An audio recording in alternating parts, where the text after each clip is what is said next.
વિદ્યાર્થી મિત્રો, ધી જેમ દેસાઈ હાઈસ્કૂલ ઠાસા, જિલ્લો ખેડા. આજનો આપણો જે વિષય છે એસપીસીસી ધોરણ 12 કોમર્સ. ધોરણ 12 કોમર્સમાં એસપીસીસી વિષય છે. આ એસપીસીસી વિષયમાં એસપી વિભાગ જે આપણો છે એમાં પ્રકરણ 7 સાતમો પાઠ કંપનીનું વિસર્જન. પાઠનું નામ છે કંપનીનું વિસર્જન. એમાં પ્રશ્ન જોવાનો છે, ઘણો મોટો પ્રશ્ન છે. પ્રશ્ન જોઈએ કે લેણદારો દ્વારા સ્વૈચ્છિક વિસર્જનની વિધિ જણાવો. કંપનીના જે લેણદારો જે છે એ લેણદારો દ્વારા કંપનીની સ્વૈચ્છિક વિસર્જનની વિધિ જણાવો. લેણદારો દ્વારા સ્વૈચ્છિક વિસર્જનની વિધિ. પ્રશ્ન જવાબ જોઈએ, અર્થ જોઈ લઈએ. અર્થ શું છે? અર્થમાં જોઈએ, વ્યાખ્યામાં અર્થ. કંપની તેના સંપૂર્ણ દેવા ચૂકવવા માટે, કંપની જે છે તેના સંપૂર્ણ દેવા ચૂકવવા માટે, એ દેવું ચૂકવવા માટે અસમર્થ હોય, દેવું ચૂકવવા માટે કંપની અસમર્થ છે અને નાદાળની પરિસ્થિતિમાં હોય, કંપની દેવું ચૂકવી શકતી નથી અને કંપની નાદાળની પરિસ્થિતિમાં હોય, એટલે કે સંચાલકો દ્વારા સદ્ધરતાનું જાહેરનામું, ધ્યાનથી જુઓ, સદ્ધરતાનું જાહેરનામું બનાવવામાં ન આવે. સદ્ધરતાનું જાહેરનામું બનાવવામાં ન આવે. કોને દ્વારા? સંચાલકો દ્વારા. સદ્ધરતાનું જાહેરનામું બનાવવામાં ન આવે ત્યારે લેણદારો કંપનીને, તો એવા સંજોગોમાં લેણદારો કંપનીને ફરજામાં લઈ જવાનું નક્કી કરે છે. કંપનીને ફરજામાં લઈ જવાનું કે વિસર્જનની પ્રક્રિયા આગળ વધારવાની પ્રક્રિયા કરે છે, જેને લેણદારો દ્વારા સ્વૈચ્છિક વિસર્જન કહે છે. અર્થ થયો કે કંપનીના જે લેણદારો જે છે એ આ કંપની વિસર્જનની પ્રક્રિયામાં આગળ લઈ જશે. ક્યારે? કંપની સંપૂર્ણ દેવું ચૂકવવામાં અસમર્થ હોય, નાદાળની પરિસ્થિતિ છે, તો એવા એટલે કે સંચાલકો દ્વારા સદ્ધરતાનું જાહેરનામું ન આપ્યું હોય, કે સદ્ધરતાનું જાહેરનામું ન બનાવે, તો આવા સંજોગોમાં આ લેણદારો જે છે એ લેણદારો કંપનીને ફરજામાં લઈ જવાનું નક્કી કરશે. ફરજામાં લઈ જવાનું નક્કી કરે કે જેને શું કહેવાશે? લેણ દ્વારા સ્વૈચ્છિક વિસર્જન કહી શકાય છે. અર્થ થયો. હવે આની વિધિ કઈ છે? કોઈ પણ કાર્યની વિધિ હોય, કોઈ પણ આપણે કામ કરીએ, ચોક્કસ ક્રમમાં કામ કરીશું, એની વિધિ હોય છે. તો આ કંપનીને લેણદાર દ્વારા કંપનીને વિસર્જનની પ્રક્રિયા આગળ વધશે તો ચોક્કસ એની વિધિ પણ છે. તો વિધિમાં જોઈએ તો વિધિ નંબર 1, સભ્યો અને લેણદારોને સભાની નોટિસ મોકલવી. પહેલો મુદ્દો છે સભ્યો અને લેણદારોને સભાની નોટિસ મોકલવી. કોને મોકલવી નોટિસ?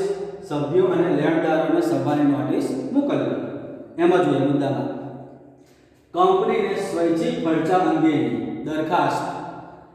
કંપનીને સ્વૈચ્છિક ફરજા અંગેની દરખાસ્ત મૂકવામાં આવે ત્યારે, સ્વૈચ્છિક ફરજાની દરખાસ્ત મૂકવામાં આવે ત્યારે, સ્વૈચ્છિક વિસર્જનની પ્રક્રિયાની દરખાસ્ત મૂકવામાં આવે એવા સંજોગોમાં કંપનીના સભ્યો તેમજ લેણદારોને, એક સાથે સભાની નોટિસ મોકલવામાં આવે છે. સભ્યોને અને લેણદારોને એક સાથે સભાની નોટિસ મોકલવામાં આવશે. જો કે આને લેણદારોની સભા કહેવાય, પરંતુ જે સભા જે આવે છે, બોલાવવામાં આવે છે, એ હંમેશા લેણદારની સભા કહેવાય છે. ભલે સભ્યો હાજર રહ્યા, પરંતુ સભા કઈ કહેવાશે? લેણદારોની જ સભા કહેવાશે. એક મુદ્દો પૂરો થયો. નંબર 2, કોઈ પણ એક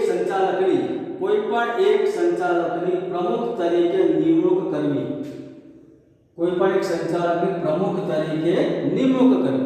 બીજો મુદ્દો છે, એમાં જોઈએ લેણદારોની સભામાં કંપની ફરજા અંગેનો ઠરાવ પસાર કરવામાં આવે.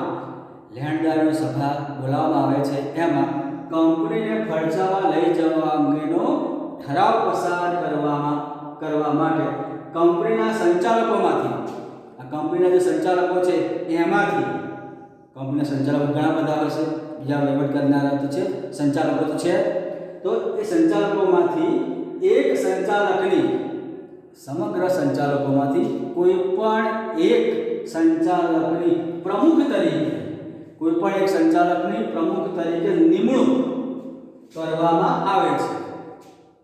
આ નિમણૂક પામેલ સંચાલક, જેને આપણે સંચાલકમાંથી એકને નિમણૂક પામી છે પ્રમુખ તરીકે, એ સંચાલક કંપનીને ખર્ચામાં લઈ જવાની વિધિનું કાર્ય સંભાળે છે. એ સંચાલક જે પ્રમુખ બનાવ્યો છે એનું કાર્ય શું હશે? કંપનીને ખર્ચામાં લઈ જવાની જે વિધિ કરવામાં આવે છે એ કામ પોતે સંભાળે છે.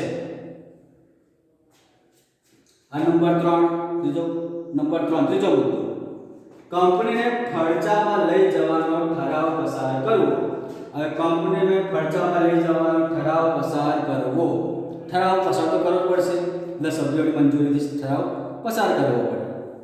એમાં જોઈએ, લેણદારોની સભામાં કંપનીને ખર્ચામાં લઈ જવા અંગે, લેણદારોની સભામાં કંપનીને ખર્ચામાં વિસર્જનની પ્રક્રિયામાં આગળ લઈ જવા અંગે ઠરાવ પસાર કરવામાં આવે છે. એ સભામાં ઠરાવ પસાર કરવામાં આવશે. કઈ સભામાં? લેણદારોની સભામાં કંપનીને ખર્ચામાં લઈ જવાની વિધિનો ઠરાવ પસાર કરવામાં આવશે. આ ઠરાવ લગભગ સંપૂર્ણ બહુમતીથી એ જે ઠરાવ પસાર કરવામાં આવે છે, કયો ઠરાવ? કંપનીની વિસર્જનની પ્રક્રિયામાં કે ખર્ચામાં લઈ જવાની પ્રક્રિયાનો જે ઠરાવ, બધા ઠરાવ લગભગ સંપૂર્ણ બહુમતીથી પસાર કરવા જરૂરી છે. આ જે ઠરાવ છે સંપૂર્ણ બહુમતીથી પસાર કરવો ખૂબ જ જરૂરી છે કે બધા સભ્યોની મંજૂરીથી આ ઠરાવ, કંપનીને ખર્ચામાં લઈ જવાનો ઠરાવ એ પસાર કરવામાં આવે છે. ચોથો મુદ્દો, નંબર 4, ખર્ચાના ઠરાવની રજિસ્ટ્રારને જાણ કરવી. ખર્ચાના ઠરાવની રજિસ્ટ્રારને જાણ કરવી ચોથો મુદ્દો છે.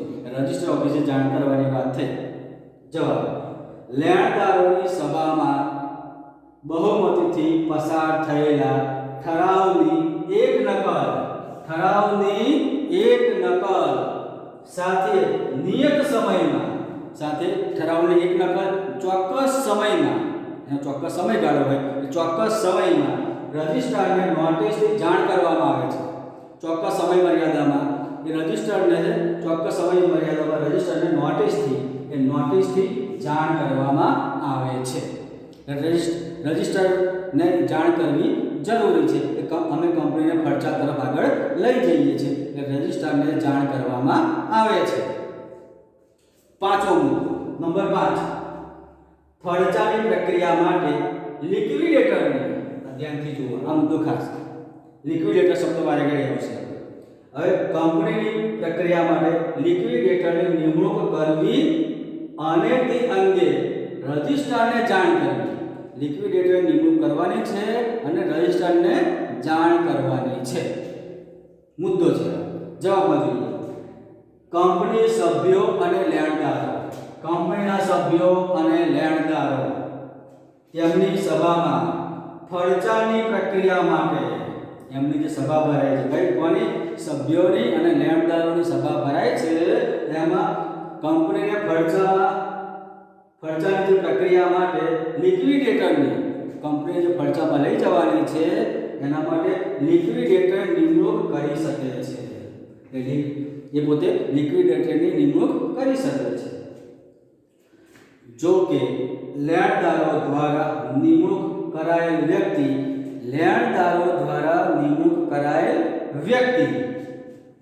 કંપનીની ખર્ચાની પ્રક્રિયાનું કાર્ય સંભાળશે. હવે લેણદારો જે વ્યક્તિ નિમણૂક કરી છે એ વ્યક્તિ કંપનીને ખર્ચામાં લઈ જવાનું કાર્ય કરે છે. પણ જો લેણદારોએ, શું કહે છે આગળ?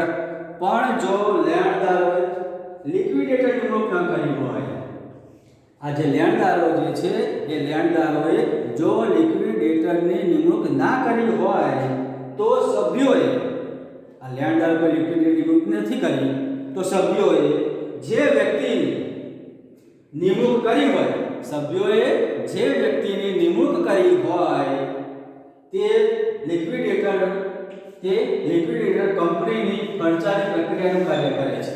આ સભ્યો જે વ્યક્તિ નિમ્યો છે એ વ્યક્તિ લિક્વિડેટરનું કાર્ય કરશે અને કંપનીની ખર્ચામાં લઈ જવાની આગળની જે પ્રક્રિયા છે, જે કામ છે એ કામ આગળ વધારશે.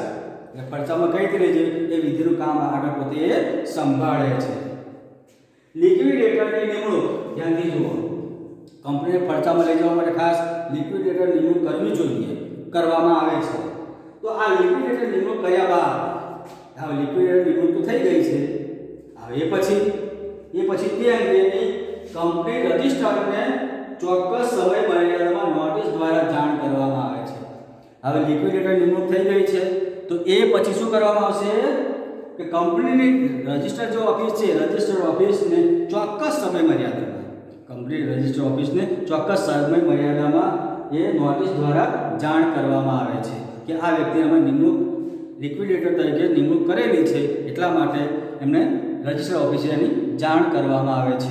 આ જાણ કરવી પણ ખૂબ જ જરૂરી છે. હવે નંબર 6 માં જોઈએ. છઠ્ઠો મુદ્દો. પ્રશ્ન ઘણો લાંબો છે. આ છઠ્ઠો મુદ્દો જોઈએ. 6 મુદ્દો છે તપાસ સમિતિની નિમણૂક કરવી. હવે કોઈ પણ કાર્ય થતું હોય, કામ કરવામાં આવે છે, એ કામ કેવી રીતે થાય છે તો કેટલાક સભ્યો એમ દેખરેખ રાખતા હોય કે કામ બરાબર થાય છે કે નથી થતું, તો એમાં દેખરેખ રાખવી જરૂરી છે. જો કામ બરાબર ના થતું હોય તો પેલા સભ્યોને રોકી શકે છે. એટલે કોઈ પણ આપણે ઘરે કોઈ પણ મજૂર આપણે કામ માટે મજૂરને રોક્યા હોય, અન્ય કામ કરતા હોય, કોઈ માણસો નિમણૂક કરી હોય તો આપણે કેટલીક વાર આપણે પણ દેખરેખ રાખીએ છીએ. તો એ પ્રમાણે થશે કે તપાસ સમિતિની નિમણૂક કરવી. લેણદારોની સભામાં લિક્વિડેટરની કાર્યવાહી ઉપર દેખરેખ રાખવા માટે લેણદારો દ્વારા તપાસ કમિટીની નિમવામાં આવે છે. લેણદારો દ્વારા તપાસ કમિટીની નિમણૂક કરવામાં આવે છે. શા માટે? કે લેણદારોની સભા જે છે એ સભામાં લિક્વિડેટરની કાર્યવાહી, આ લિક્વિડેટર જે કાર્ય કરે છે તેની ઉપર, લિક્વિડેટર પોતે જે કાર્ય કરતો હોય છે એની ઉપર દેખરેખ રાખવા માટે, પોતે લિક્વિડેટર કેમનું કામ કરે છે એ જોવા માટે, એની પર દેખરેખ રાખવા માટે કંપનીના જે લેણદારો દ્વારા તપાસ કમિટીની નિમણૂક કરવામાં આવે છે. આ તપાસ કમિટી શું કરશે? એ લિક્વિડેટર જે કાર્ય કરતો હોય છે એની પર એ દેખરેખ રાખે છે, જોવાનું કામ કરે છે કે કઈ રીતનું આ વ્યક્તિ કામ કરતો હોય છે, કાર્યવાહી કેમની કરે છે એ જોવાનું કામ આ કમિટી કરે છે. હવે 7મો મુદ્દો, નંબર 7, લિક્વિડેટરનું મહેનતાણું નક્કી કરવું. 7મો મુદ્દો છે. હવે કોઈ પણ વ્યક્તિને આપણે કામ માટે રાખીએ તો મફતમાં કામ કરવાનો નથી. મફતમાં સીધી વાત છે, એ મફતમાં કામ ના કરે તો એ વ્યક્તિને આપણે એના કામ બદલામાં મહેનતાણું કે રકમ કે પૈસા એને ચૂકવવા પડે છે. તો આ લિક્વિડેટર નિમણૂક તો કરી છે તો એનું મહેનતાણું તો અગાઉથી નક્કી તો કરવું પડે ને. પાછળ નક્કી કરીએ તો રકઝક થાય કે ના આટલું જોઈએ, આવું જોઈએ. તો શું કરવામાં આવે કે લિક્વિડેટરનું મહેનતાણું નક્કી કરવામાં આવે છે. 7મો મુદ્દો, લેણદારોની સભામાં, જવાબમાં જોઈએ, લેણદારોની સભામાં લિક્વિડેટરનું મહેનતાણું તપાસ કમિટી દ્વારા અને અદાલત દ્વારા નક્કી કરવામાં આવે છે. હવે લિક્વિડેટરનું મહેનતાણું કોણ નક્કી કરશે? કઈ રીતે નક્કી કરવામાં આવે છે કે તપાસ કમિટી, લેણદારોની જે તપાસ કમિટી છે એ લોકો પણ નક્કી કરે છે અને અદાલત દ્વારા પણ નક્કી કરવામાં આવે છે કે આ લિક્વિડેટરને આટલું મહેનતાણું ચૂકવવામાં આવે. પોતે જે કાર્ય કરે છે એના બદલામાં, કંપનીને ખર્ચામાં લઈ જવાની કામ જે કરે છે એના બદલામાં આ લિક્વિડેટરને આટલું મહેનતાણું આપવામાં આવશે. એ નક્કી કરે છે તપાસ કમિટી અને અદાલત દ્વારા નક્કી કરવામાં આવે છે.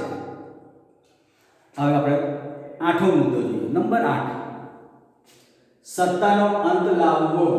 ધ્યાનથી જુઓ, સત્તાનો અંત આવી જાય, કામ આગળ વધે છે આપણો મુદ્દો આનો મુદ્દો છે સત્તાનો અંત લાવવો. આ કંપનીના લિક્વિડેટરની નિમણૂક કર્યાના મેનેજિંગ ડિરેક્ટર, કંપની નિમણૂક લિક્વિડેટર નિમણૂક કરતા મેનેજિંગ ડિરેક્ટર, સંચાલક મંડળ, સેક્રેટરી, મેનેજર વગેરેની સત્તાનો અંત આવે છે. હવે લિક્વિડેટર નિમણૂક કરી છે, કંપનીને ખર્ચામાં આગળ લઈ જવા માટે લિક્વિડેટર નિમણૂક કરવામાં આવી છે, તો બીજા જે કામ કરનારા જે છે એમની કોઈ જરૂર રહેવાની નથી. તો એમને શું કરવામાં આવે? એમની સત્તાનો અંત લાવવામાં આવે છે. તો કોની સત્તાનો અંત આવશે? તો એક તો મેનેજિંગ ડિરેક્ટર, કંપનીનો જે મેનેજિંગ ડિરેક્ટર છે એની સત્તાનો અંત આવે. સંચાલક મંડળની સત્તાનો અંત આવે. સેક્રેટરી, મેનેજર વગેરેની સત્તાનો અંત આવે છે. આ સમગ્ર વ્યક્તિઓની જે સત્તા જે આપવામાં આવી હતી એ સત્તાઓને નાબૂદ કરવામાં આવે છે. હવે 9મો મુદ્દો જોઈએ. અન્ય લિક્વિડેટરની નિમણૂકની જોગવાઈ કરવી. 9મો મુદ્દો છે અન્ય લિક્વિડેટરની નિમણૂકની જોગવાઈ કરવી. હવે મુદ્દો કેવો છે કે અન્યને એક લિક્વિડેટર નિમણૂક તો થયેલી છે, તો અન્યની કઈ રીતે જોગવાઈ કરવી? પ્રશ્ન થાય તો આપણે જવાબમાં જોઈએ કઈ રીતે થાય છે. જવાબમાં જોઈએ. જો નિમણૂક પામેલ લિક્વિડેટર આકસ્મિક સંજોગોમાં જગ્યા ખાલી પડે. અગાઉ આપણે જે લિક્વિડેટર નિમણૂક કરી છે તો કેટલાક એવા સંજોગો ઊભા થાય કે લિક્વિડેટરની જગ્યા ખાલી પડે, તો તેની જગ્યાએ આ લિક્વિડેટરની જગ્યા જે ખાલી પડી છે એની જગ્યાએ અન્ય વ્યક્તિની લિક્વિડેટર તરીકે નિમણૂક કરવામાં આવે છે. બીજા વ્યક્તિની લિક્વિડેટર તરીકે નિમણૂક કરવામાં આવે છે. અગાઉના અને નવા લિક્વિડેટરની પહેલા જે લિક્વિડેટર હતા એ અને નવા લિક્વિડેટરની જાણ કંપની રજિસ્ટરને ચોક્કસ સમયમાં કરવાની હોય છે. અગાઉની લિક્વિડેટરની જાણ અને નવો જે નિમાયો જે છે નવા લિક્વિડેટરની જાણ કોને કરવાની છે? રજિસ્ટરને ચોક્કસ સમય મર્યાદામાં જાણ કરવી પડે છે. હવે આપણે જોઈએ 10મો મુદ્દો. નંબર 10, લિક્વિડેટર દ્વારા કંપનીની મિલકતોનું વેચાણ કરવું. આ લિક્વિડેટર દ્વારા કંપનીની મિલકતોનું વેચાણ કરવું.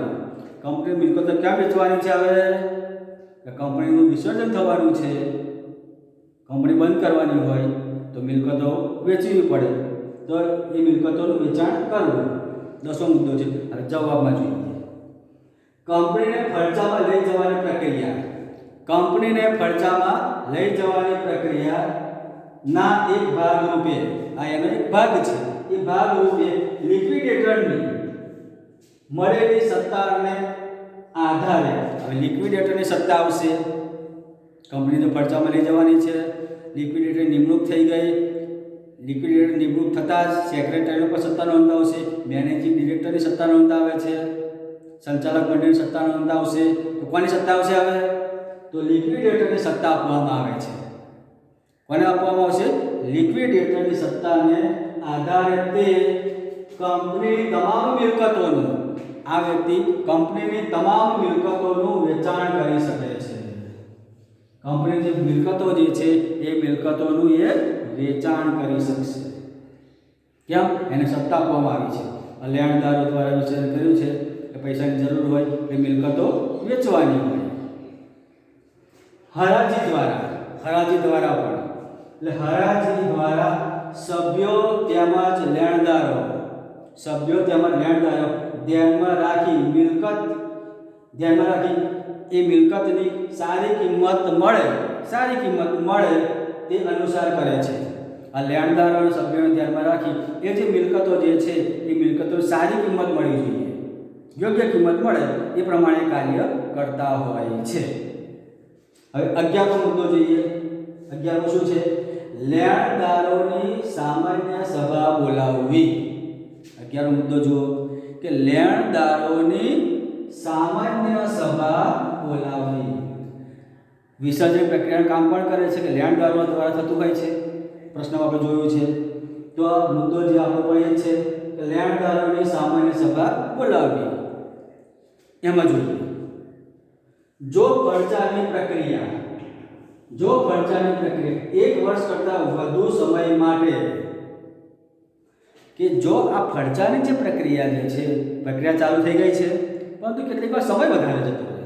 આ સમય વધારે થઈ જાય, 2 મહિના થયા, 6 મહિના થયા, વર્ષ થયું, પણ કામગીરી જો પૂરી થઈ નથી, તો સમય જો વધી જાય તો સમય માટે 1 વર્ષ કરતાં વધુ સમય માટે ચાલુ રહે, 1 વર્ષ કરતાં વધારે સમય માટે જો ચાલુ રહે તો લિક્વિડેટર દર વર્ષના અંતે, તો 1 વર્ષ કરતાં વધારે સમય થઈ ગયો છે તો લિક્વિડેટર શું કરશે? 1 વર્ષના અંતે લેણદારોની સભા બોલાવે છે. તો 1 વર્ષના અંતે શું કરશે? એ લેણદારોની સભા બોલાવશે. કેમ કે આ જે પ્રક્રિયા છે ખૂબ જ લાંબી થઈ ગઈ છે, સમય પણ ખૂબ જ થઈ ગયો છે. તો સીધી વાત છે, સમયના અંતે 1 વર્ષના અંતે લેણદારોની સભા બોલાવે છે. કોણ? લિક્વિડેટર દર વર્ષના અંતે લેણદારોની સભા બોલાવે છે. અને ખર્ચાની પ્રક્રિયાનો અહેવાલ જે તે સમયના હિસાબો, સભા જે બોલાવવામાં આવે છે એમાં ખર્ચાની જે પ્રક્રિયાનો અહેવાલ, ખર્ચાની પ્રક્રિયા કેટલા સુધી આગળ વધેલી છે એ અહેવાલ, જે તે સમયના હિસાબો પણ આપવા પડશે ને. વર્ષ થઈ ગયું છે, હિસાબોનું શું?